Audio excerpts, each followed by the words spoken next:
From what you have experienced with the Arabic alphabet, is it more difficult or maybe on the same level of difficulty as the Japanese alphabet or the Korean alphabet? In Kazakh, we don't have future tense.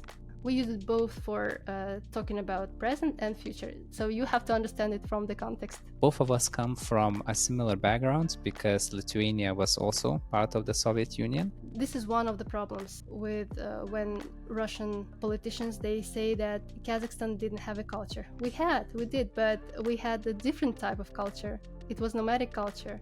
What could be some tips to actually stay on the path and keep on getting better at the language of your choice? Just go with the flow, maybe not being too serious about the language. It's just a language. So do mistakes, make mistakes. Yeah, I think that would be it. Just love the language.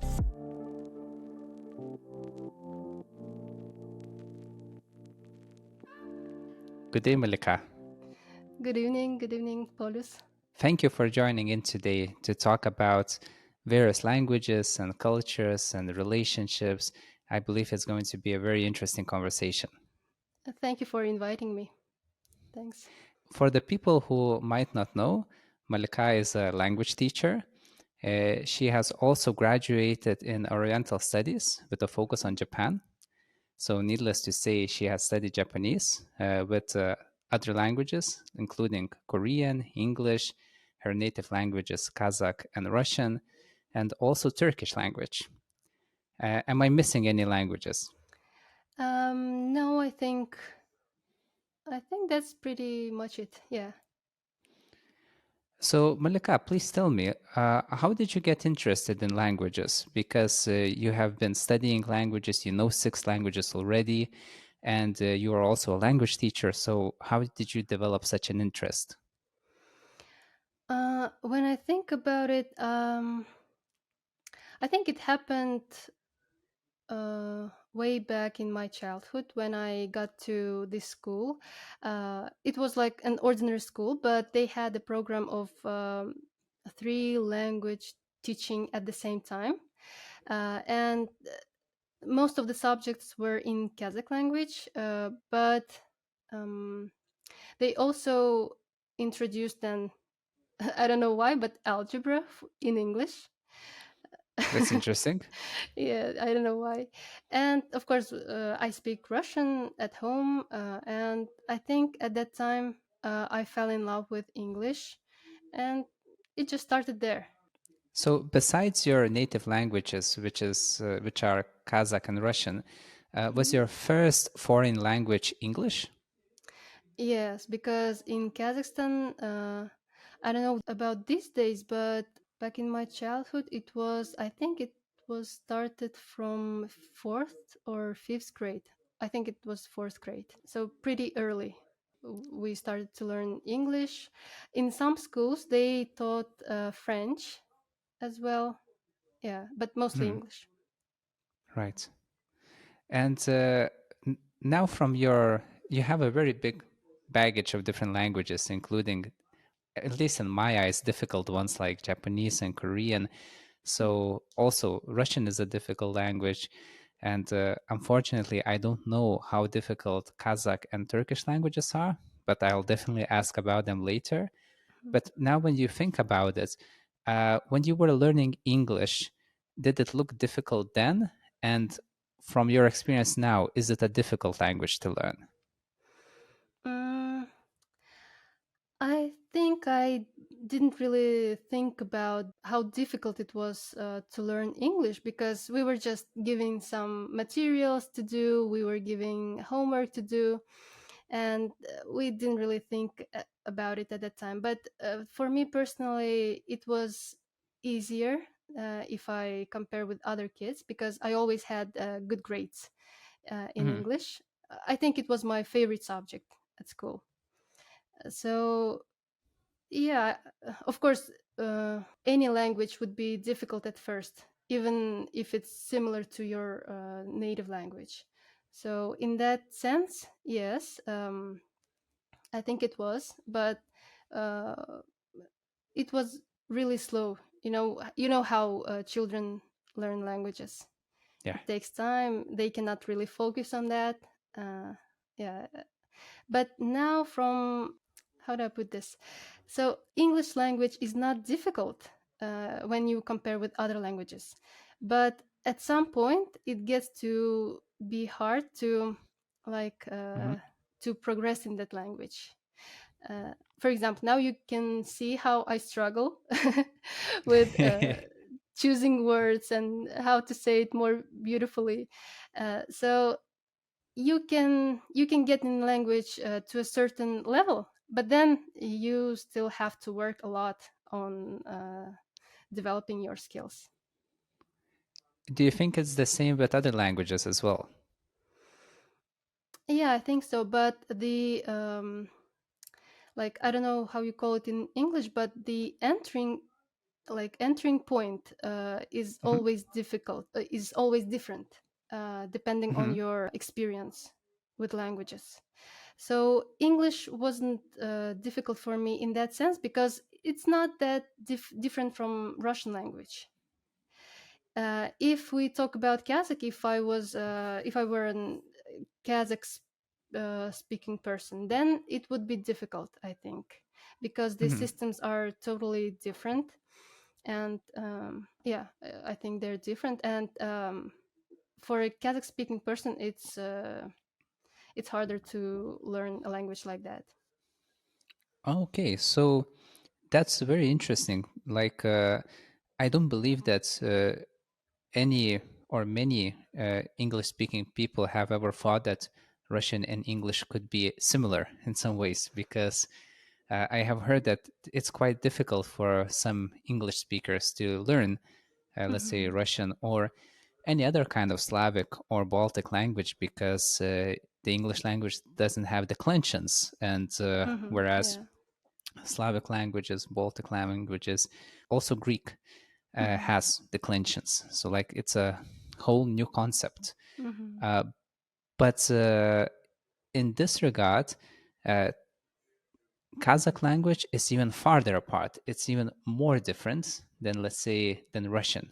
Many people might not know, but the Kazakh language is a Turkic language. Yeah. And when I first heard it, I was like, well, how can this be?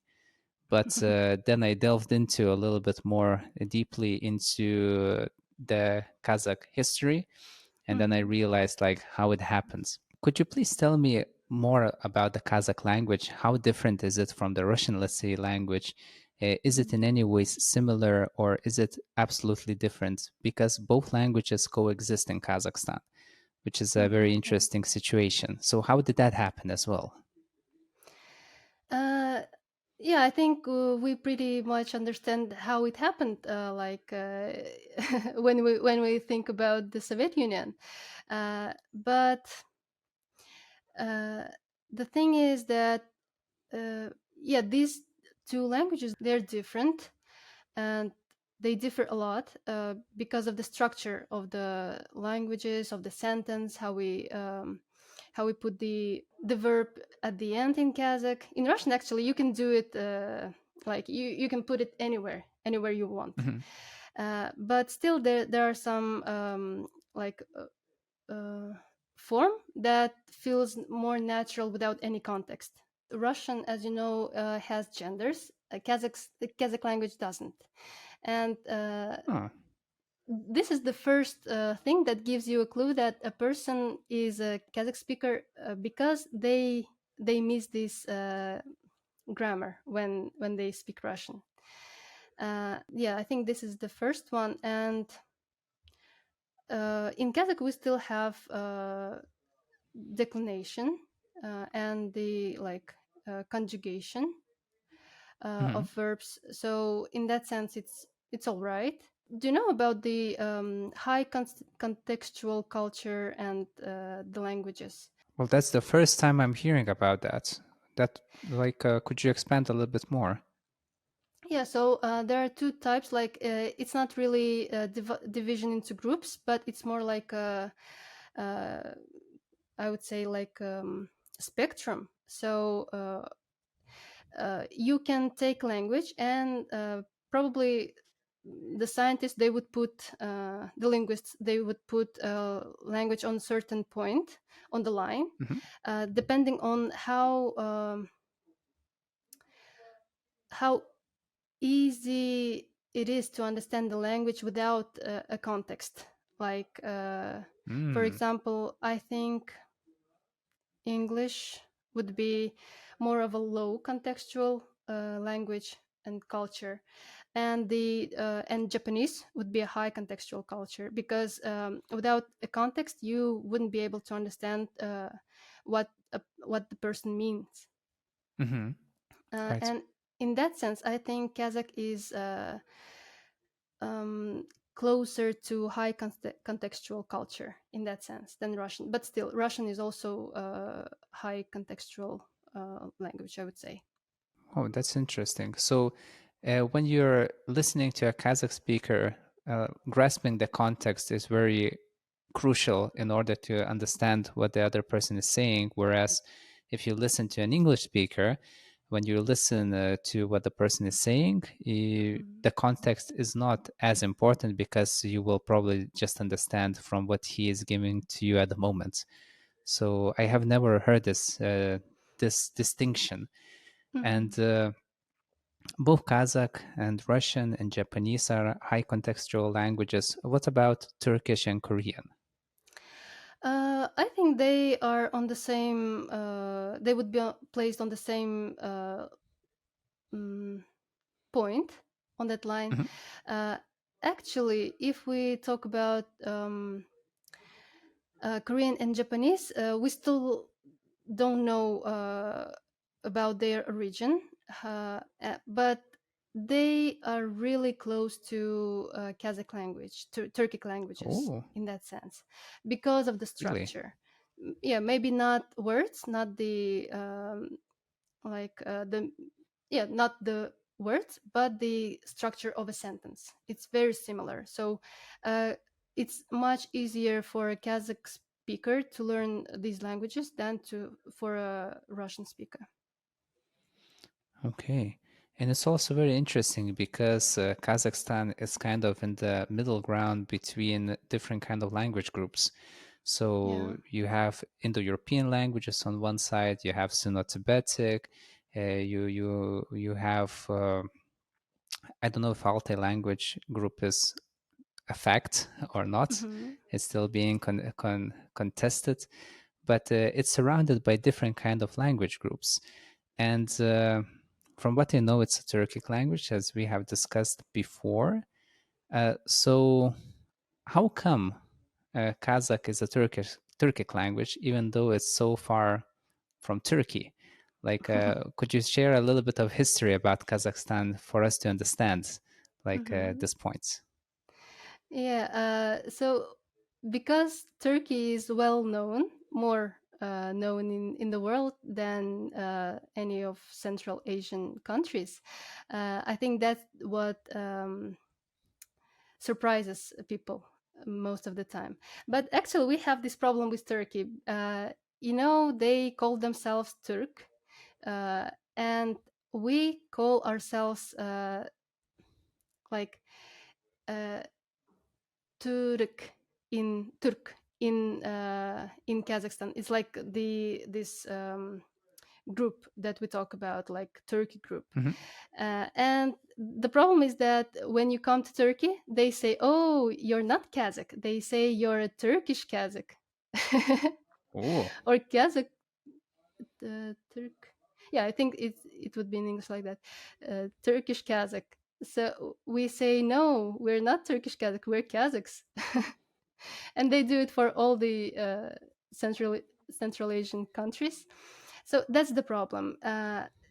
Actually, if we look at the history, it was probably it wouldn't be right to say the Kazakhstan was the origin of Turkish people, where they came from, but it's close to um, close to being true, because at that time, when there were tribes on the land of, like, Hmm. let's say, Central Asia, uh, they were in the process of division into different groups. The origin is the same, but then they started to Migrate? yeah, to migrate. And for example, about Turkish people, they went through Turkmenistan. Yeah, Turkmenistan. It's called Oghuz group, Hmm. and they migrated through Turkestan. It didn't happen in one sitting, so it took a long time, and they went all the way through Iraq, all that places, and finally they got here to Turkey. And actually, if you go to the southern part of Turkey, you would see people more looking like me. Mm, Uh, yeah, so they really? have, yeah, their eyes. I was living there in one city in southern Turkey, and it was pandemia while the coronavirus. I was there, and people were wearing masks. And Hmm. sometimes I was surprised. Oh, how Asian people, like maybe they're Kazakhs, they got here. And my boyfriend said that they are locals here. Right. Yeah, Yeah. I So. heard the story that in around 11th century, the Turkish tribes, the Turk tribes, living Mhm, somewhere in where what Kazakhstan is now today in that area, started migrating to Anatolia, mhm, to the region where currently we can find Turkey, and part of the Turks state, the Kipchak mhm. Turks state, Yeah. in what is now known as Kazakhstan, whereas August Turks they migrated. And like if you know what happened next in the 12th century, we would Mhm, know that well we had the Mongol Empire, of course. mhm. Yeah.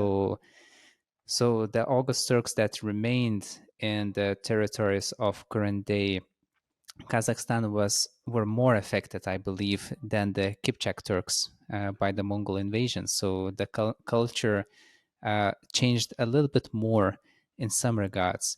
So, but of course, because we have so many different words like Kipchak Turks, August Turks, Mhm, Kazakhstan, Turkey, like the word puzzle gets confusing.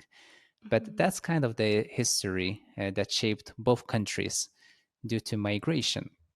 mhm, And when you came to live in Turkey, because you already know the Kazakh language, which belongs to the same language group as the Turkish language, uh, was it a little bit easier for you to learn Turkish? Maybe there were some words that were the same, the grammar structure, some cognates. Like, did knowing Kazakh language help you? mhm. Yeah, actually, it was both. It was easy and difficult. So it was easy because we have really the same base, like the numbers, the body parts, they are all the same in both languages. Mhm. But then they have, if we talk about, for example, we also have to specify which Turkish language we're talking about, because there is this standard like Istanbul Mhm. Turkish language, which is different from Turkish language dialects from like Mhm. other parts of the Turkey. Uh, and in that sense, Istanbul dialect developed more, Mhm. and it changed more. Right. So I think it would be probably easier for me to learn the dialect of southern part of Turkey, Mm. because they still have some like things that we can translate word to word. Right. Yeah, and because of that, because this dialect in Istanbul has changed a lot, they have some parts of grammar that are new to me totally, and of course the usage of them is also different in a different situation. Because, for example, in Kazakh we don't have future tense; we Mm. only have present tense, and we Wow, use it really? both. Yeah, we use it both for talking about present and future, so you have to understand it from the context. Okay, that's where the context comes in handy. Yeah. So but in here they have future tense. it was easy for me to learn the future tense, but all other things, like they have these things called like perfective form of verbs. You have Mhm. to know when to use it, and even after 3 years, I'm not fluent in Turkish. Even though I can live here, I can Mhm. interact with people. Yeah.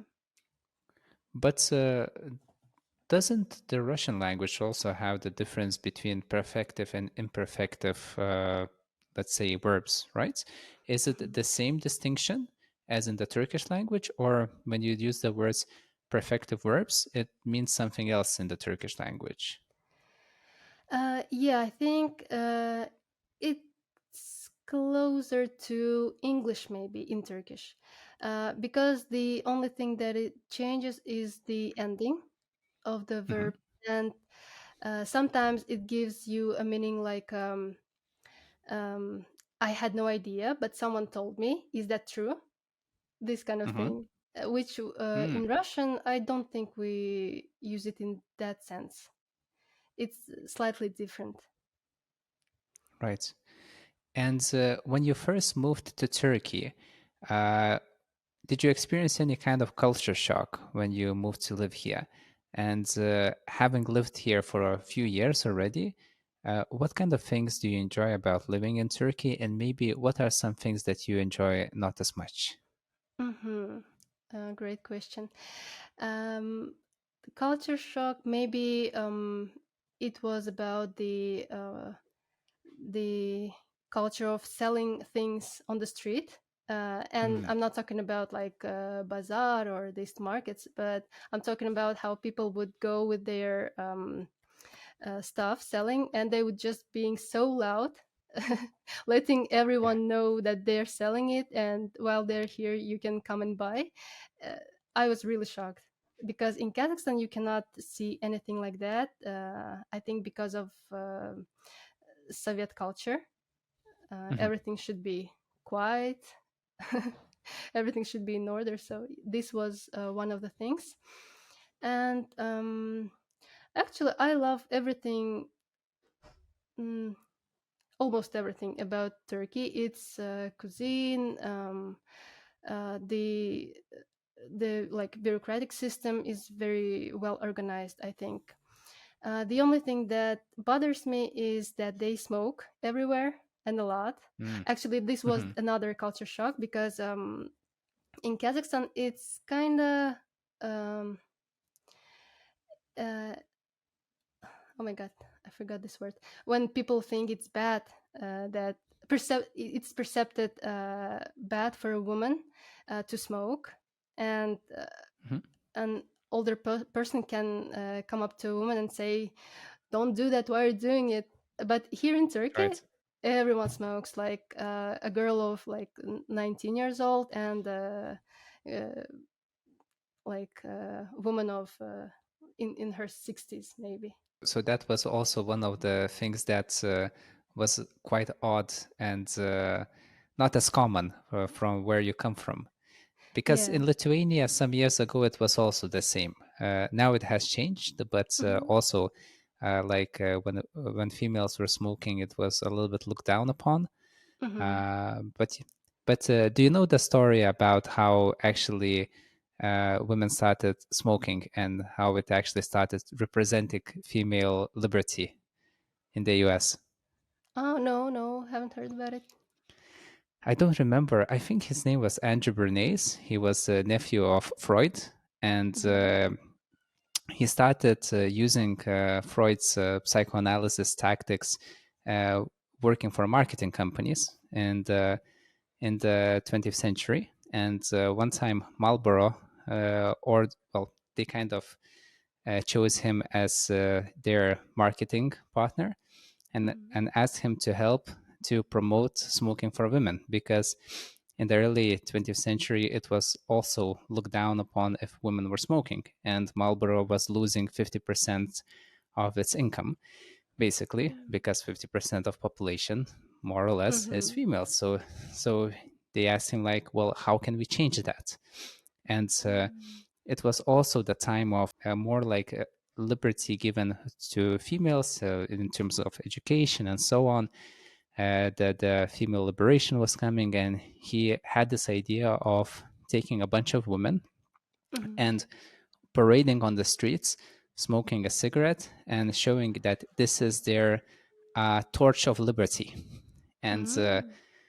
and when women also wanted to express their liberty, they also Mhm. wanted to lit up the torch of liberty, and it's Mhm. slowly started becoming a symbol of liberty for the females through the act of smoking. And Marlboro was very happy. They Mhm. increased their income substantially.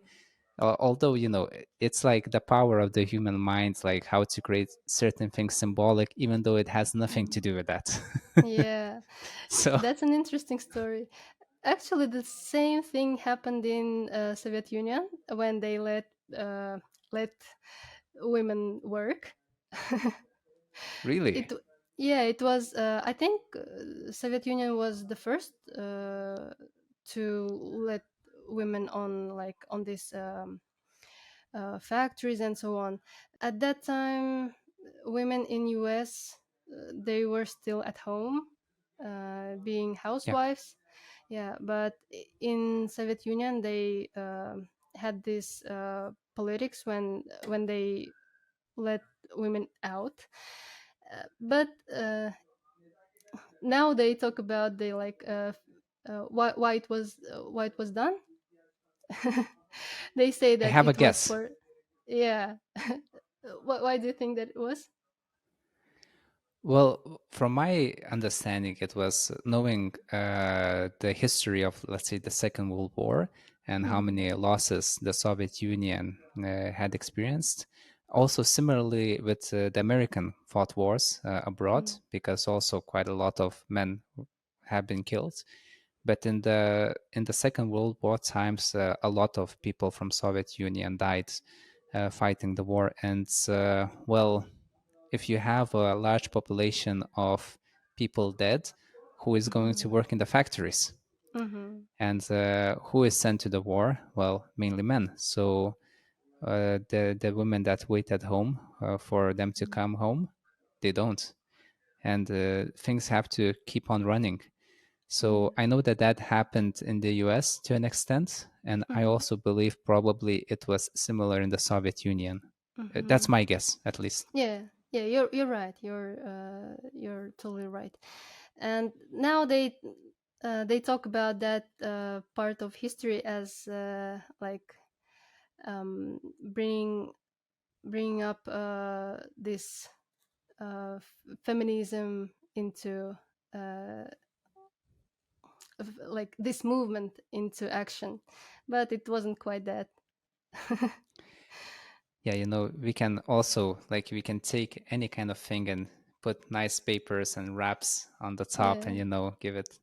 That's like marketing and political propaganda at its best, but everyone does it, yeah. like everyone does it just in different ways.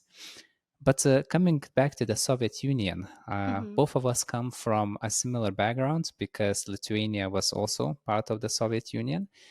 I don't know how it was with Kazakhstan because mainly Lithuania didn't want to become part of the Soviet Union, Mm-hmm. just like the other Baltic countries as well. And uh, but like who cares about small countries, what they want or what they do not want, Mm-hmm. especially when you can sign the contract with let's say Nazi Germany and divide Europe in two.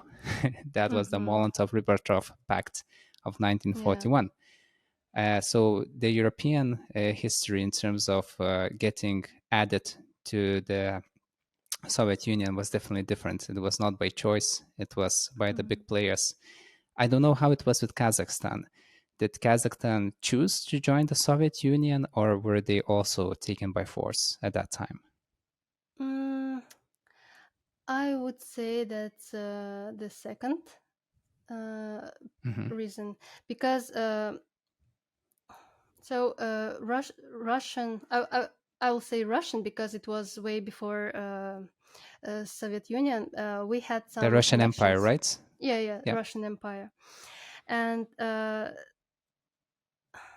I think, here in Turkey they say your geography is your destiny or your fate. I understand that for sure. Yeah, so being that close to Russia, uh, and also on the sides having China and having we call them Zungar or Kalmyk. It was Mm, tribes at that Mongolia. time. Yeah, yeah, Mongolia. We had these tribes that we always had like battles between us. Hmm. Sometimes we won, sometimes they won, and it it could it was going on for like I think few centuries, and I think Kazakhstan was at that time was very uh, got weaker because of all Yeah. these campaigns and so on, and had no other choice as to ask for help from Russia. And Hmm. we have what we have now. For example, if we talk about my hometown, it's called Kokshetau. It's about 300 kilometers from the capital. uh, my hometown was built by these people, Kazakhs, Russian, like Kazakhs. They came to our land. They built some good things like hospitals, libraries, houses, and that was a good part. And the other was that, of course, they made us like a part of Soviet Union. Yeah, of course. And then, everything goes to the center and then gets distributed from the center. It's a Yeah. planned economy. So, like all the orders of how the country or like the Republic of People, as so Mm-hmm. it was called, how it functions is mainly top down, basically. Mm-hmm. So that's how the famine in Ukraine was possible during the Stalin rule. Even though it was Mm-hmm. the breadbasket of Europe, it doesn't really matter if everything you can create a plague, not a plague. I'm sorry, create starvation Mm-hmm. by taking the crops and then selling them for pennies to Europe. So Mm-hmm. so the state has so much power that it's unbelievable. That's why it was called a totalitarian state, and Yeah. because it's total control. So of course, infrastructure. That's like what Mm-hmm. most people are happy about, Mm-hmm. because people that, let's say, are pro-Soviet in Lithuania say that if not for the Soviets, there would be no infrastructure, which Mm-hmm. is nonsense. Because after independence, the GDP grew like crazy, like 245% in 30 years. That's quite a growth. Mm-hmm. So infrastructure has been continuing being built. uh, Yeah. but yeah, but coming back to the realities of Kazakhstan, um, for some countries got influenced by the Russian culture a little bit more than other countries. So let's Mm-hmm. say if you travel to Latvia, it's not uncommon to go through the main cities of the capital Riga and hear either the same amount of Russian language as Latvian or even more. So you might hear more Russian speakers, at least before the Russo-Ukrainian War. Mm-hmm. It was not very uncommon. In Lithuania, you would definitely hear more Lithuanian, but in the capital, you would also hear some Russian. Mm-hmm. But in Kazakhstan, it's reversed. So, as I understand, there are more people that speak the Russian language nowadays than people speak Kazakh. Mm-hmm. Even though 76%, I believe, of the country identifies themselves as Kazakh people, Mm-hmm. whereas only around 20% identify themselves as Russian. So, like, the ethnicity and the language got reversed in some Mm-hmm. regard. So, do you have any clue why did this reversal happen? Why is there more Russian speakers in Kazakhstan nowadays than Kazakh speakers? Mm-hmm. Yeah, I think also it's all statistics. So when we think about it, I think it's more 70%. How much was it? 70%. Yeah, 70% of people can speak Kazakh. Mhm. Is it correct? I do believe so. I haven't Hmm. written down the exact number of people. I just have written down how many people identify themselves as Kazakhs, Mm-hmm. which was 67% to be accurate. Mm-hmm. But how many people can speak Kazakh? That I do not know. Mm-hmm. I think it was about the same amount or a little less because there is a part of Kazakhstan where Russian is spoken more, like the northern part, and it's only true for cities, and we have villages that are only Kazakh or only Russian. For example, I have Mhm. an aunt who is from city that is called Petropavlovsk. Mhm. You can hear by the name, it's very Russian. But she's not from the city, she's from a village. And Mhm. her village was totally Kazakh speaking village. Uh, but in the city, yeah, there are more Russians. And that's why I think more like more Russian speakers there. But if we look at the southern part of Kazakhstan, or even western and eastern parts, I think they would be more Kazakh speaking. Mhm. Uh, yeah, but at the same moment, for example, we take a part who speaks most of the time Russian. Probably just a small percent would speak Kazakh as a native Mhm. language. Mhm. But with the other part that is mostly Kazakh speaking, they probably more than half of them would know Russian. Right. So yeah, I would say that most Kazakhs are bilinguals, Mhm. and Russians only Russian. They know only Russian, Right. unfortunately. Yeah, because why I say unfortunately, because uh, I would like my child to know as many languages as he can. So you have like perspectives from both sides. It's Yeah. much easier to learn other languages, especially if they are from different language groups. Yeah, Right. but you're right that some, for example, I have cousins who went to a Russian school.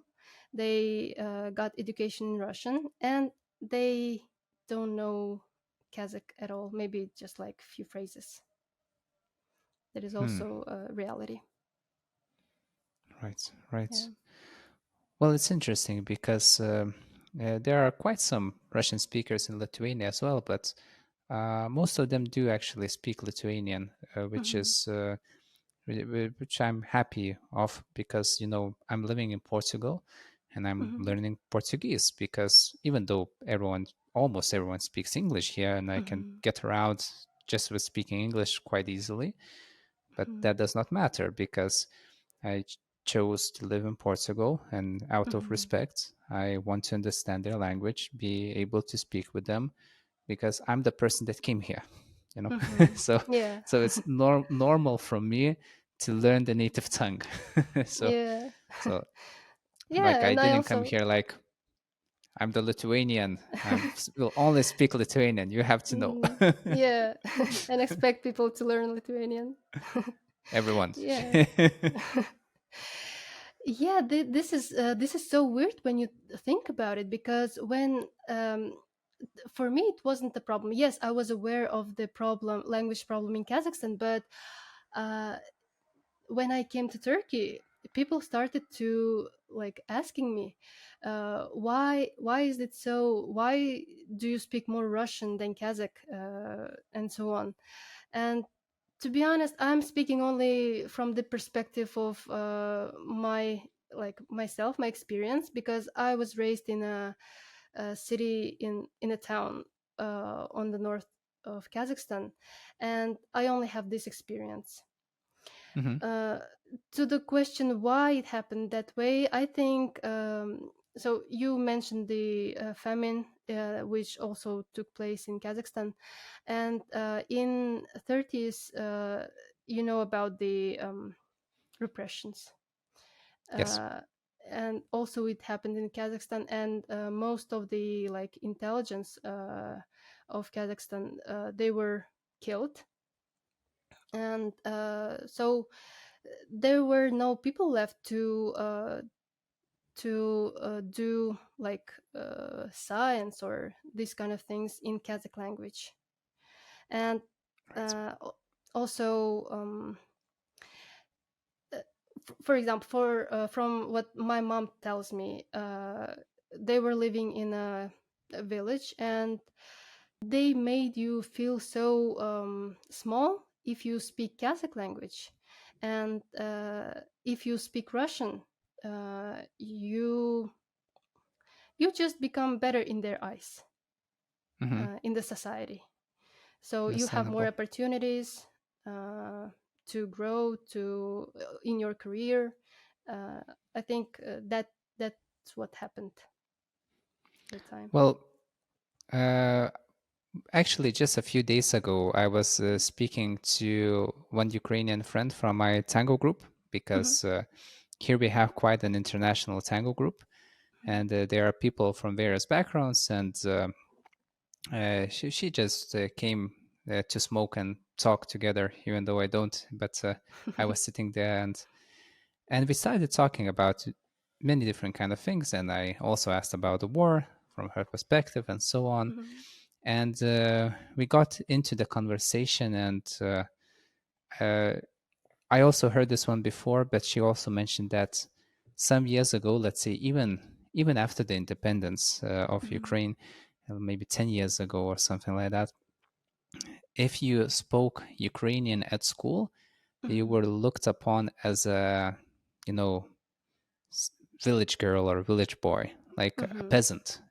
Yeah. It was still seen as a peasant language, even though the country already has been an independent nation, because it had a lot of influence from, well, Moscow. Mhm, So the president was pro Moscow, and the education was also fairly in this kind of part. So speaking your own native language was looked down upon, and mhm, only if you were like educated, intelligent, and sophisticated, you ought to speak mhm, Russian instead. So finding books in Ukrainian language was difficult. mhm, Now, of course, everything got reversed. So now definitely the situation is different. But I also in some ways blame Ukraine a little bit for forgetting its history, for mhm, forgetting what happened to them in the 1930s and after that, mhm, and always being super friendly to everyone. It's mhm, like you should learn from your mistakes, and I hope that this time it does. But I didn't know that the same history, or at least the part of the famine, also impacted Kazakhstan. So I mhm, did not know that. So it's actually quite common in some ways. mhm. Yeah, and also you know that Kazakhs were like nomadic Yeah, nomadic tribes, nomadic people. nomadic people, yeah, nomadic people. And if we compare, for example, with Uzbekistan Hmm. is a like settled group. Where settled group, they have their material culture. They have all these things, but we Yes. don't. If you go to Uzbekistan, I haven't been there, but I really want to go because I heard Hmm. and I've seen from the picture that it's very beautiful. They have all these monuments. You can see that they had their scientists in that ancient time, but we have maybe just a few like monuments that are left. We didn't really Right. have uh, this is one of the problems with when Russian politicians, they say that Kazakhstan didn't have a culture. We did, but we had a different type of culture. It was nomadic culture. Uh, so I think that's one part of the problem, because we had our first school, I think maybe I'm not sure when, but it was very late. So Hmm. people couldn't learn Kazakh language. In order to be educated person, you had to learn Russian. Right. Yeah, pretty much the same what happened in Ukraine. So, when did Kazakh people started living more settled life in the cities? Uh, was it in the 20th century? It would be hard to believe that they were mostly nomadic people until the 20th century. But if that's the case, then it's amazing. So how is it? Yeah, I think so. It really started with Russian invasion, uh, because they really brought this like hospitals and stuff. Before that, for example, my stepfather, he is from central part of Kazakhstan, and he was born in 47th, and still at that time, yeah, they had like a village, they had a house, but still on for summer they would go to another place where they would have their uh, cattle Hmm. there. Yeah. So it's part of a culture. So yeah, I think it happened with Soviet Union mostly.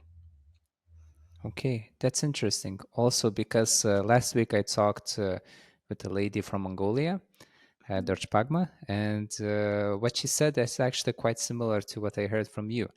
Mhm. So it was also a nomadic culture, also started living in cities quite recently, although I think it's even less populated than Kazakhstan, because Mhm. what differentiates, I believe, Kazakhstan and Mongolia, at least geopolitically, not thinking about culture or Mhm. languages, is that I think Mongolia is only has two neighbors, so it's Mhm. only Russia and China, Yeah.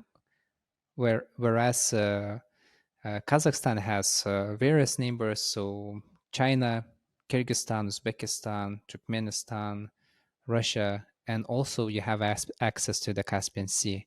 Yeah. And what else you have is a bunch and a lot of minerals and natural things coming from the ground, like oil and Mhm. natural gases.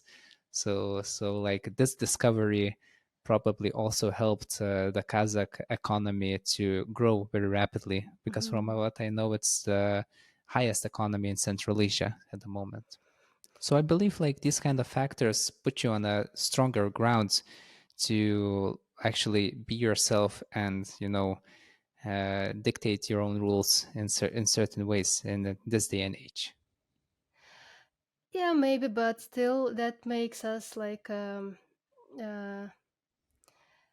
a desirable piece of cake Mm, for that's true. certain neighbors, and we still have some connections in that sphere with Russia. Um, yeah, I think maybe this having all these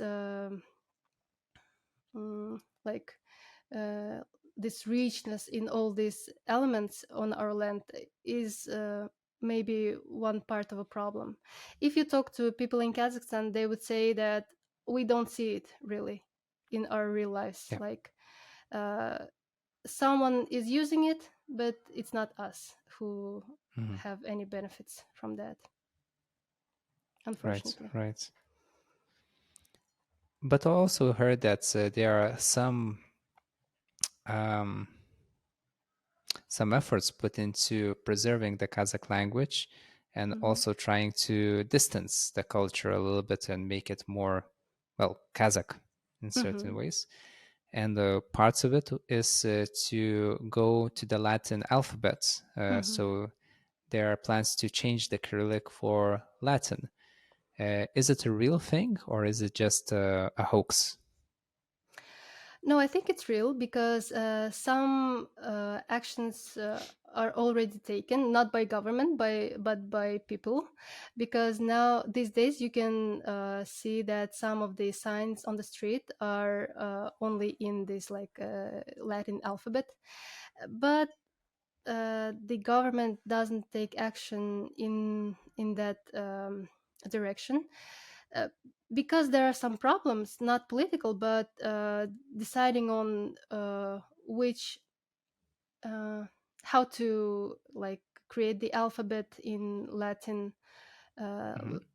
in Latin, and uh, as I understood, there are really these problems because we would have to throw some of the letters from current alphabet, and they still argue about that. But even if they come to a like uh, agreement in linguistic circles, it will take a like a real time because they do it in Uzbekistan, and it I think they started about 25, 30 years ago, but still Mm. they are using both of the alphabets. Well, also, from what I know, when the Ottoman Empire fell and Turkey became, well, what we know as Turkey today, Hmm. uh, during the rule of the Ottomans, they had the Arabic scripts. And Hmm. after the First World War, Turkey adopted Latin scripts after that. Hmm. So they also went through this transition, although changing not from the Cyrillic, but from the Arabic. And I know as well that something similar is happening in Mongolia, where they are trying to go back to their traditional script from from Cyrillic. So there are Hmm. also attempts, and they wanted to do it until 2025 to go back to the original Mongolian script. Hmm. Although uh, no one knows if it's going to be possible to go back that Hmm. fast. Well, anyways, and at the same time, this makes me wonder whether the Kazakh language also had its own script before the Cyrillic, or was it more of a spoken language, which was not written? Um, I think it was more of a spoken language because actually we also had a similar thing with Arabic script, Hmm. and so we still have some elderlies who know how to write and how to read it. We Cool. made few transitions to Latin alphabet, then to Cyrillic, and then uh, yeah, I'm not sure what the problem is if we can just use the previous alphabet. I'm not sure what the problem is there, but yeah, we had the same experience. And as you're mentioning Mongolia, it's very interesting because we also had in eight until the 8th century, I guess, we also had our own writing. And Hmm. a funny idea came to my mind. Maybe we could use that too, but it would be, I think, not strategic in the future. So Probably. maybe we should just proceed with the Latin alphabet. I think most of people in Kazakhstan, they would agree. Because also in Mongolia, because their traditional script is written from top to bottom, Mm. uh, it's a little bit hard when you think about like Google Translate and other kind of Mhm. programs to translate languages. So there's a lot of technical things to Mhm. solve to make this transition. Mhm. Uh, but I respect this idea.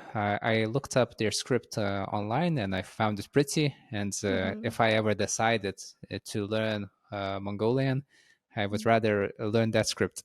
Mm-hmm. Although I already know how to read Cyrillic, still it would be Mm-hmm. it will be Yeah. interesting. Yeah, and I think probably their own script is more suitable for the language, Yeah. because you know, they had the same thing in Japan. Uh, you know that they use these uh, Chinese characters, Hmm. and actually their own alphabet is called hiragana and katakana, can be written in both directions. It can be written like vertically and horizontally. So maybe Hmm. they sure are gonna come up with something in Mongolia.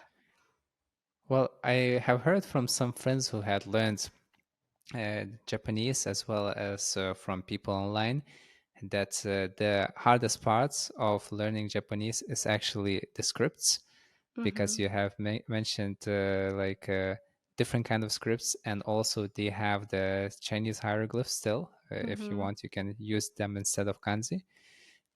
And was it also for you the most difficult part, or was there something even more difficult than that?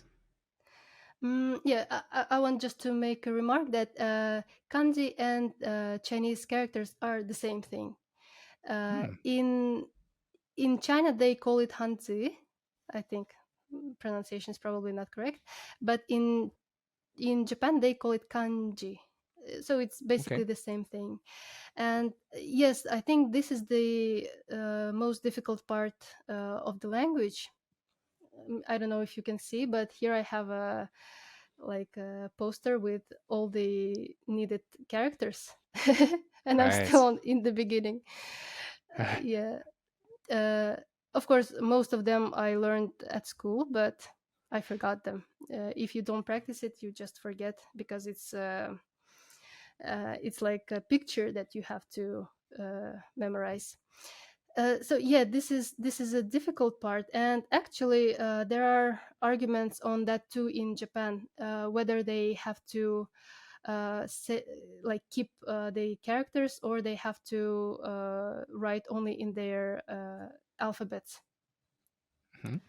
Yeah, actually, there was this interesting story from my school when I was. So in the beginning, you just choose your language, your region of studies, and I was going for Chinese, but then they convinced us not to do that and choose some other languages, and I chose Japanese.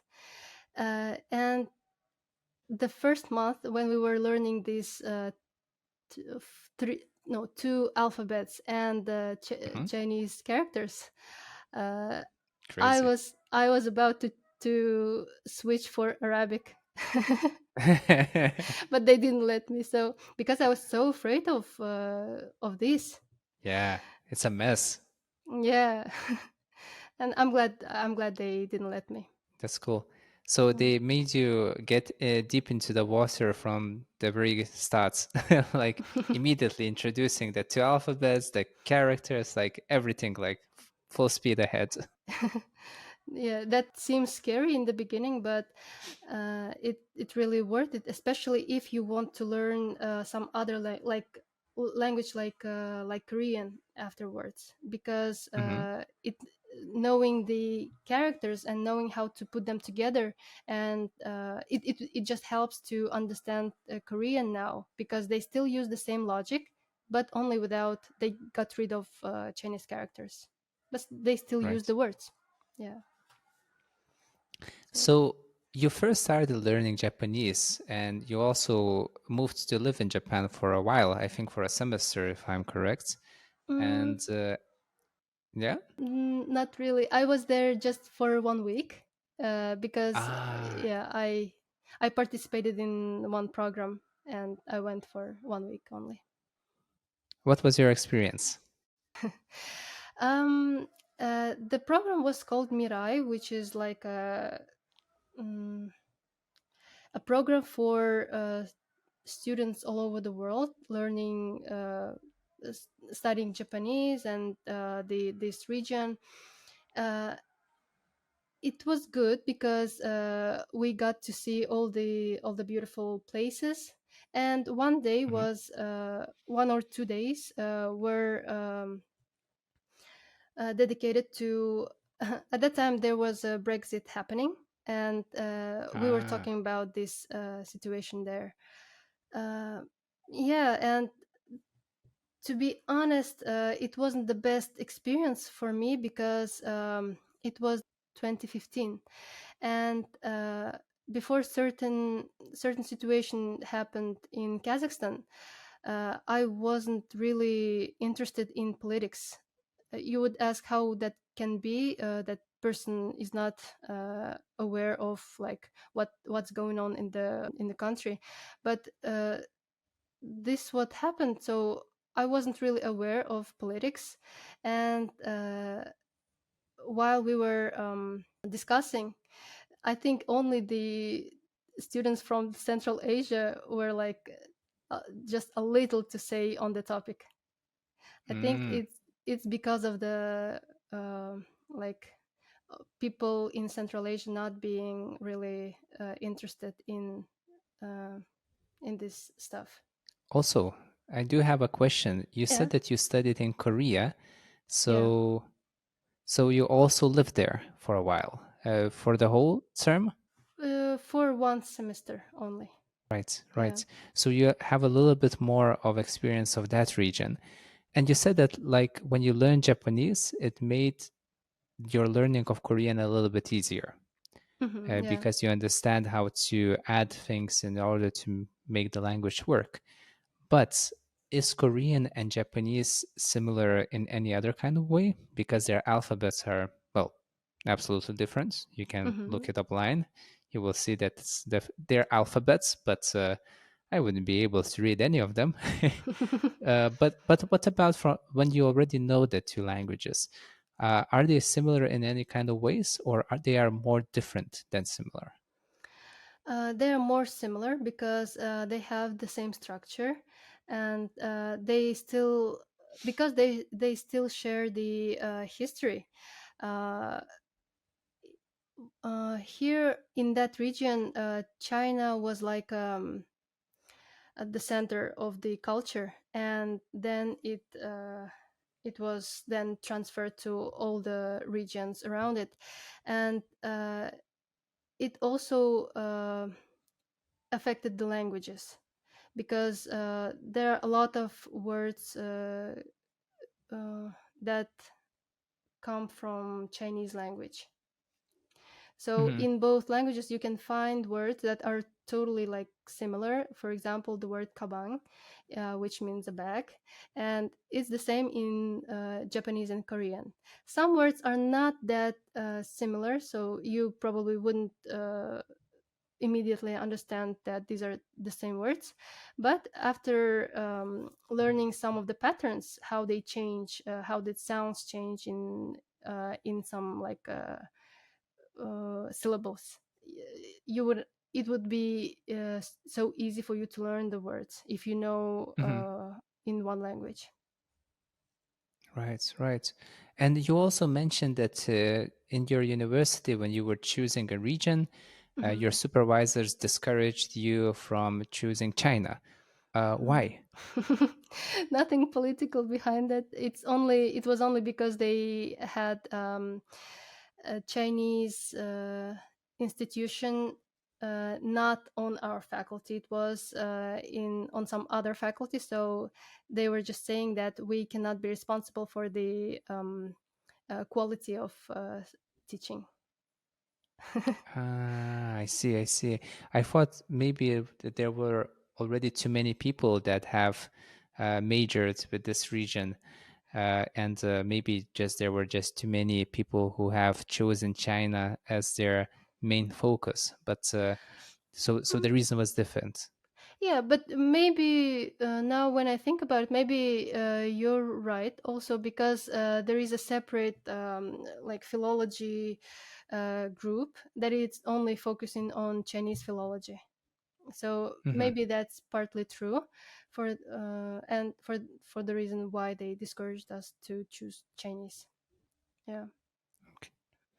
Well, we have covered a lot of ground. We have spoken about Kazakhstan, about the Soviet Union, Mhm. about Japan, Korea, a little bit about Lithuania. And Mhm. I also want to ask you about the language that have started learning just recently, which is Mhm. Spanish. So, how come did you decide to learn Spanish? And do you have any specific plans with the language, or it just sounds nice and you want to know it?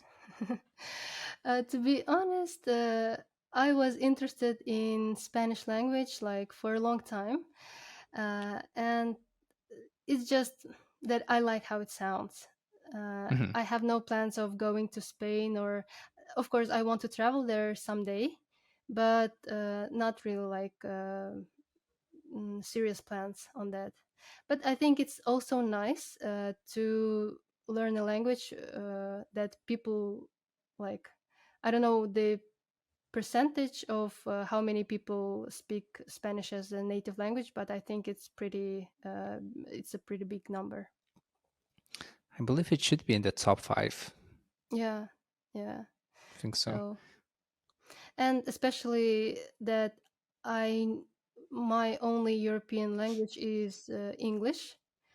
I wanted to have some like other European languages, but in my plans, there is also Farsi. Mm. I like this language as well.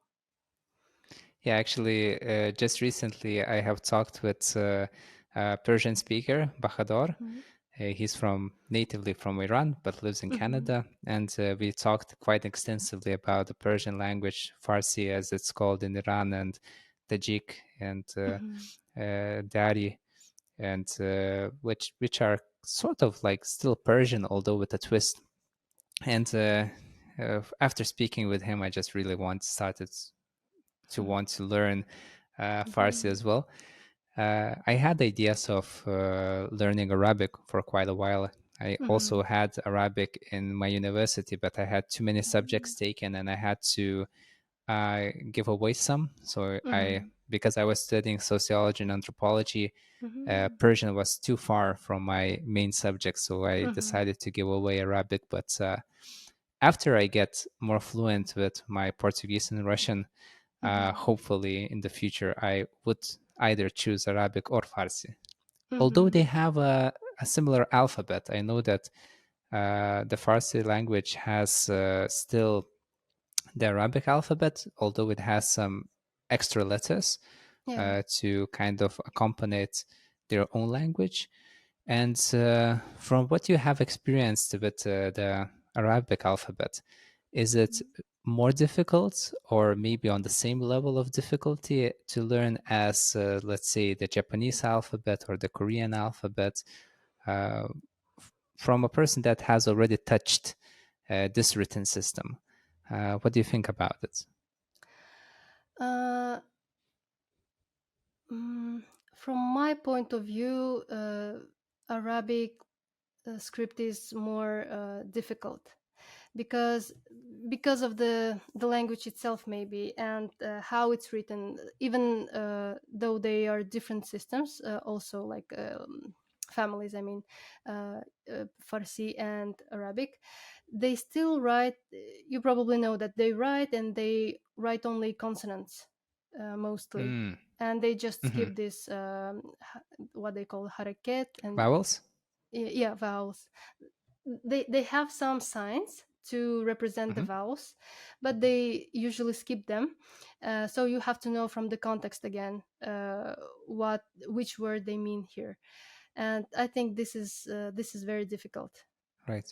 So, in a way, English is more like mathematics, whereas Hmm. other Asiatic languages are more like poetry in some ways. You have to interpret it to understand it. Yes, yes, you're totally right. And I think this is the beauty of the languages, but we only have 24 hours in a day. For sure, for sure. And I know that I would definitely consider you as a polyglot because I think to be called a polyglot, nowadays you should at least speak four languages fluently, if I'm Hmm. correct. And but there are different types of polyglots. So are the people that, let's say, choose one language family and just learn all the languages there. So let's say maybe Romanic languages. They just Mhm. start with maybe Italian, they then they pick up Spanish, then they pick up Portuguese, and it just gets easier and easier the more languages you know. Whereas Mhm. there are other people who more want to like learn one language in every different language group. So let's say one Slavic language, one Latin language, one Mhm. Semitic language, one Sino um Tibetan language, and so on. Mhm. And there are those people who just go by their hearts, and Mhm. one language seems nice. It looks random, Mhm. but they just learn what they want to learn. So, Mhm. out of these three categories, into which group would you put yourself? Well, I would say I'm a mess. So, I can I say that I follow my heart? Yes, probably. Uh, Even though when I started with Japanese, it wasn't my favorite language, but as I learned it, I fell in love with it, and uh, yeah, probably I just follow my heart when I want to learn a language. So, your heart has led you to Spanish currently, and maybe to Farsi as well, and Yeah, and maybe Greek. Maybe Greek in the future. Yeah, yeah, but uh, honestly, sorry, I don't consider myself to be a polyglot. Because as you mentioned, you have to be fluent, and all of my languages are on different levels. Some Hmm. of them I can like understand watching series, some of them not. um, some of them I can read like academic stuff, uh, but they're all really different. One point that we actually didn't cover is you as a teacher, Hmm. because you don't just learn languages, you also teach. You currently Hmm. teach Russian, which is one of your native languages. Maybe we will also be able to learn some other languages with you in the future. But for now, from your point of view, uh, what could be some good tips for people to actually stay on course and stay on track in the language learning journey? Because you kind of get on it, then you fall off, you get on it back again, you fall off. Hmm. So I don't know about your experience as a language learner, but sometimes it gets a little bit chaotic and hectic. So Yeah. what could be some tips to actually stay on the path and keep on getting better at the language of your choice? Uh, it's hard, but probably there could be some good advice there. Hmm. Yeah, that's an interesting question, and my students, they usually also ask me this question. And I think when you start to learn language, you have to understand what language you're dealing with. And some people who come to me to learn Russian, they just they think that, oh, I will do it casually, one or two lessons every two weeks. But unfortunately, with the language like Russian, you cannot do that. And I'm talking about people just starting on Russian, because in the beginning you have to really be like like maybe not 100%, but most of the time you have to think about the language. I Hmm. think this is the love for language is the most important, because, for example, when I was learning English, I never took any courses other than what they taught us at school. Then I got to college, but it wasn't really different from school, so it was the same, even though the title says like English translator. Uh, I think it's more about that person feels like he wants to speak the language. Let it be just reading some like description of the movie. I would pretend that I'm the like dictator on the TV, and I would just tell people about the movie that I have like a description of, uh, and probably also mm, being like just go with the flow, maybe not being too serious about the language. It's just a language, so do mistakes, make mistakes, don't think about that people will think that you are not bright enough, because that happens when we speak other languages.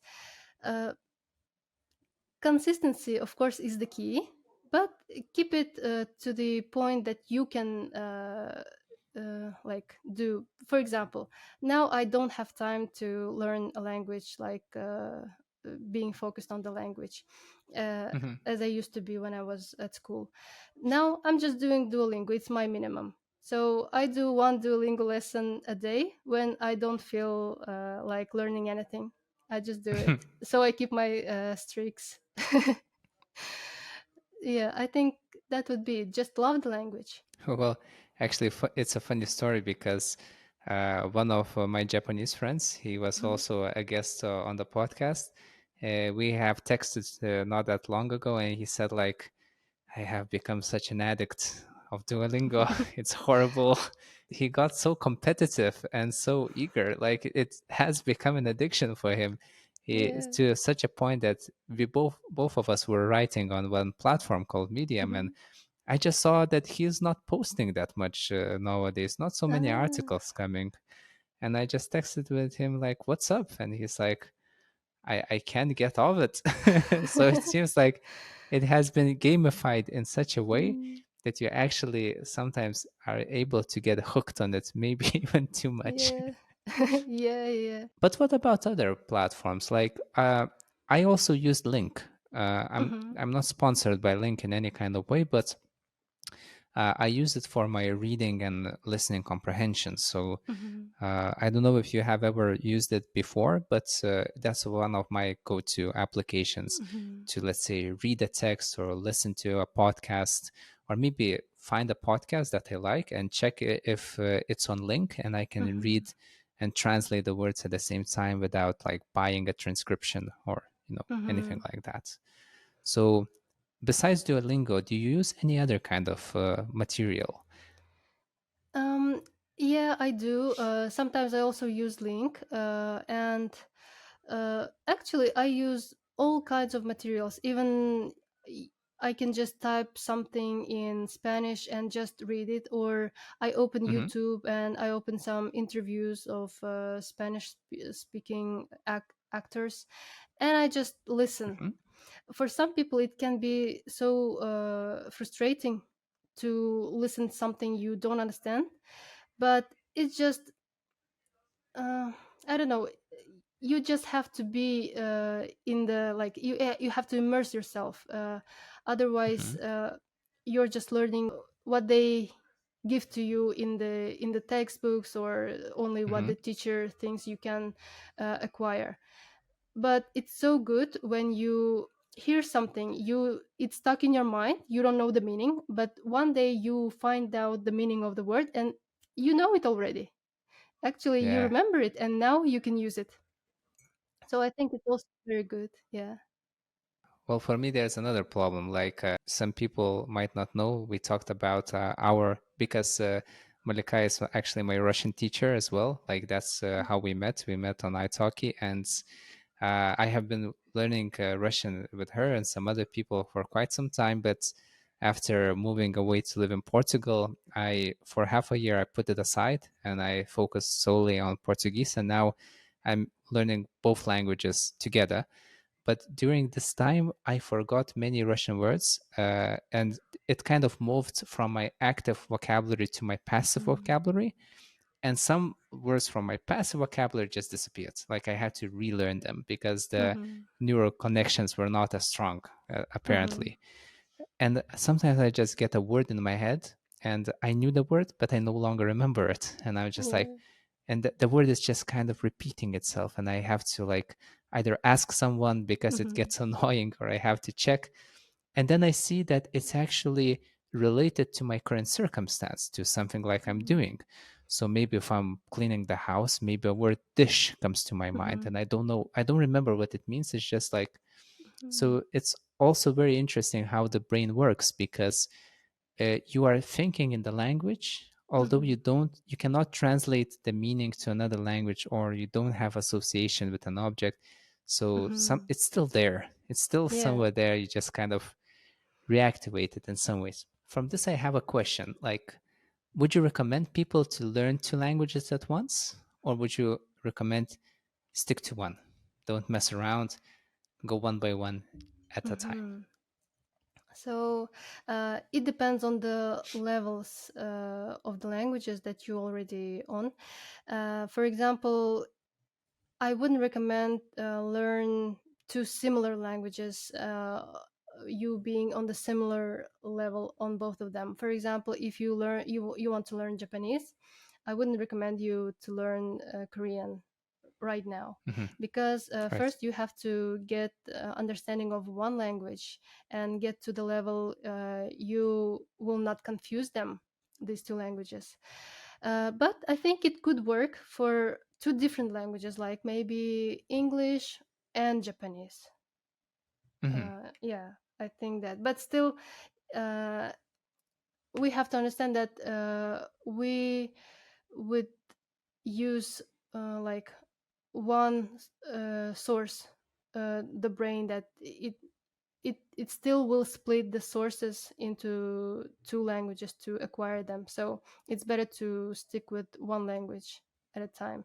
But if you don't aspire to get fluent in any of them, just you want to have fun and to like get the understanding of them, yeah, it's okay. You can learn 10 languages at the same time. So probably it separates like a casual learner from a very dedicated one, Yeah. where you just go like full in.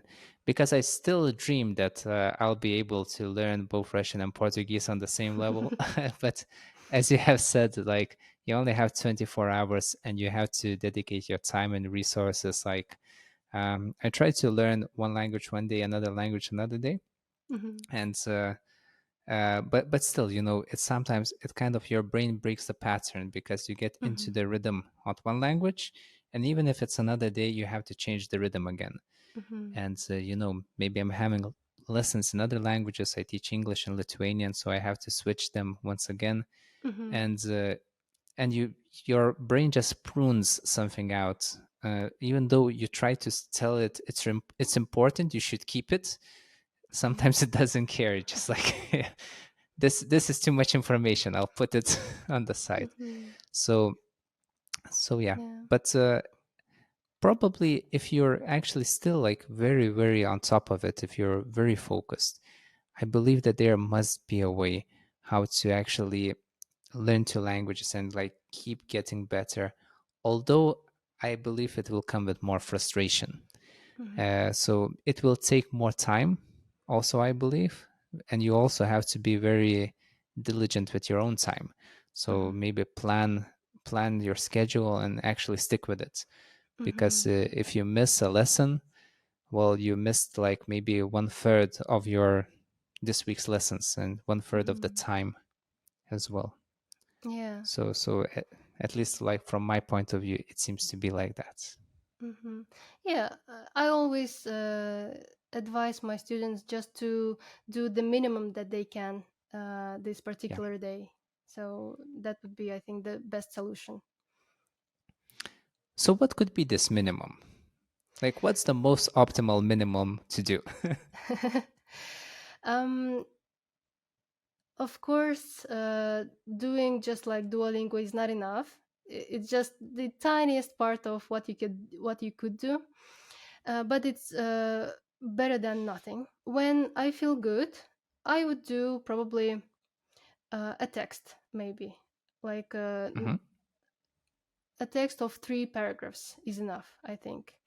Uh, of course, it depends on the level you have in the language, but it should be something, that they say you have to do things that are slightly above your skills, to Hmm. be still engaged and interested in what you're doing, but it should be uh, not that difficult that you lose your like patience and You get bored because it's too hard. yeah, yeah, it's too hard. You're frustrated. So yeah, you have to keep it on the level, but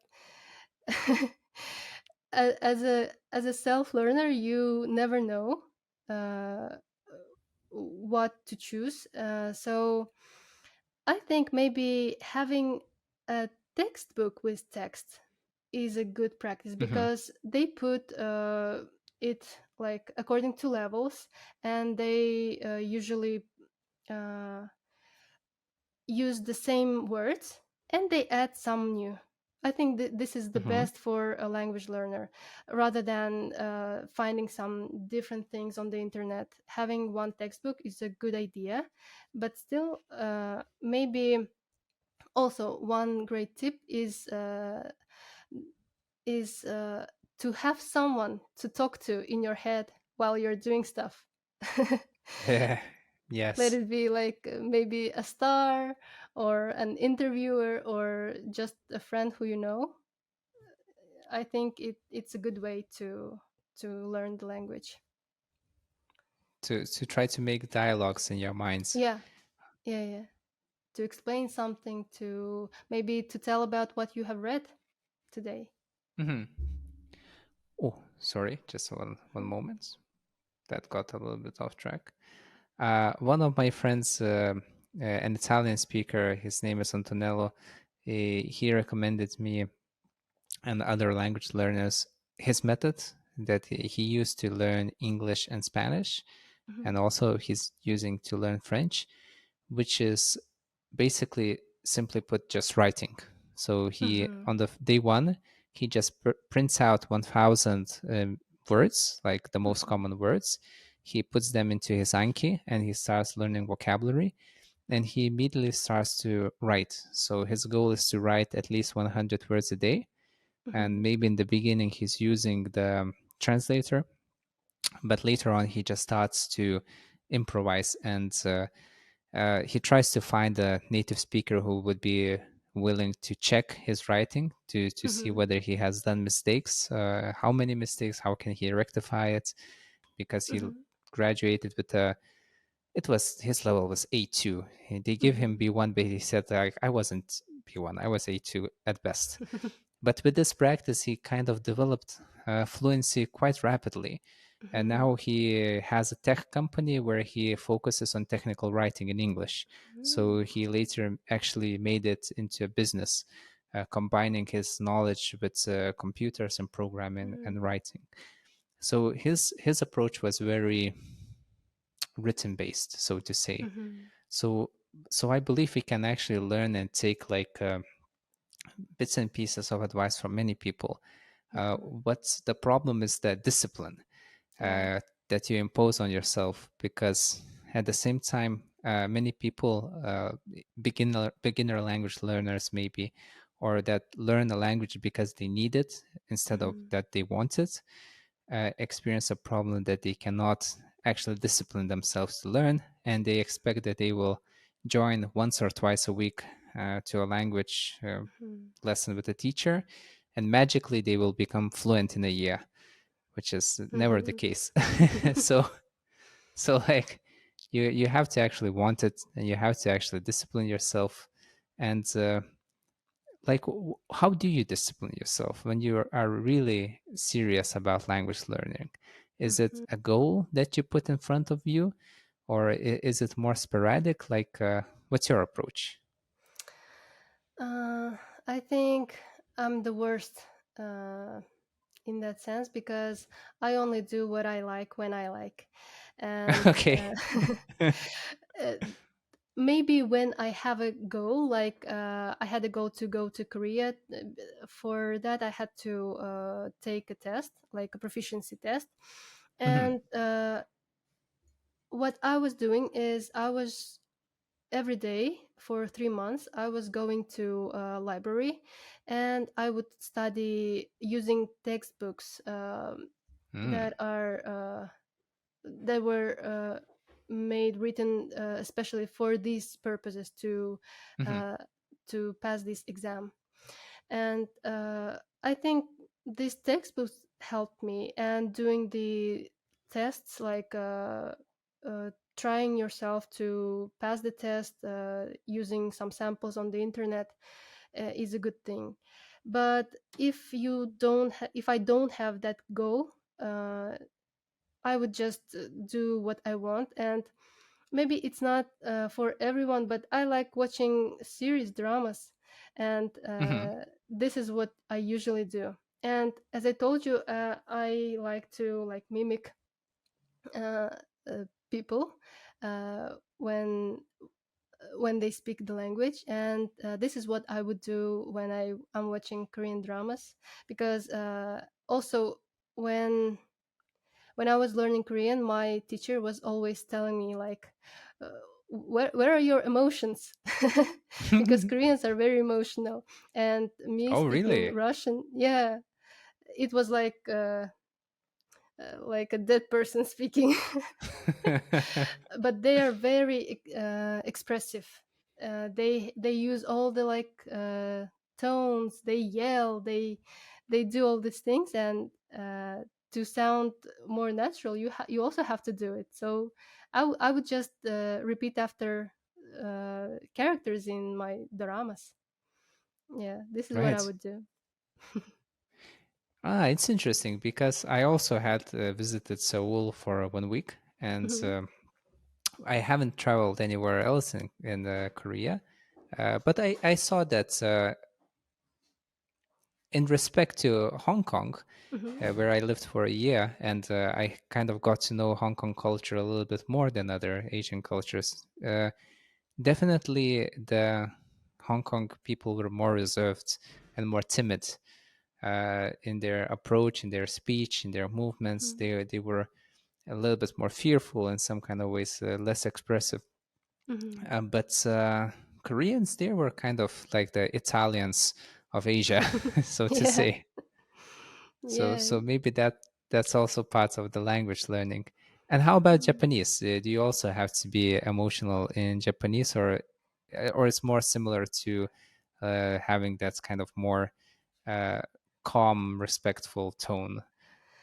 Yeah, I think that is what differs Japanese from Koreans and other Asian countries, because if we put Asians uh, on a line, Hmm. the Japanese would be the first one, like in regard of not being noisy. So when Mm-hmm. they speak, they for example, we were at the cafe and we were talking. I think the guys, they were from,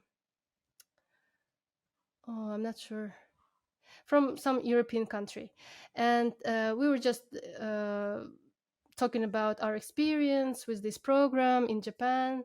And we noticed that these Japanese people, they were looking at us like, I thought, what's going on? What? Why they are looking at us? And then I understood that the whole time we couldn't hear them, even though they were talking to each other. They were really talking, Hmm. like chatting, but we couldn't hear them at all.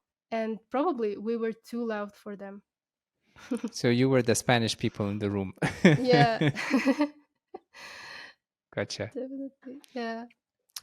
What about the Chinese? Are there somewhere in between Korean and Japanese, or maybe they are the louder ones? I don't know how much experience you have with Chinese people and the language, but still, it's Hmm. interesting to know.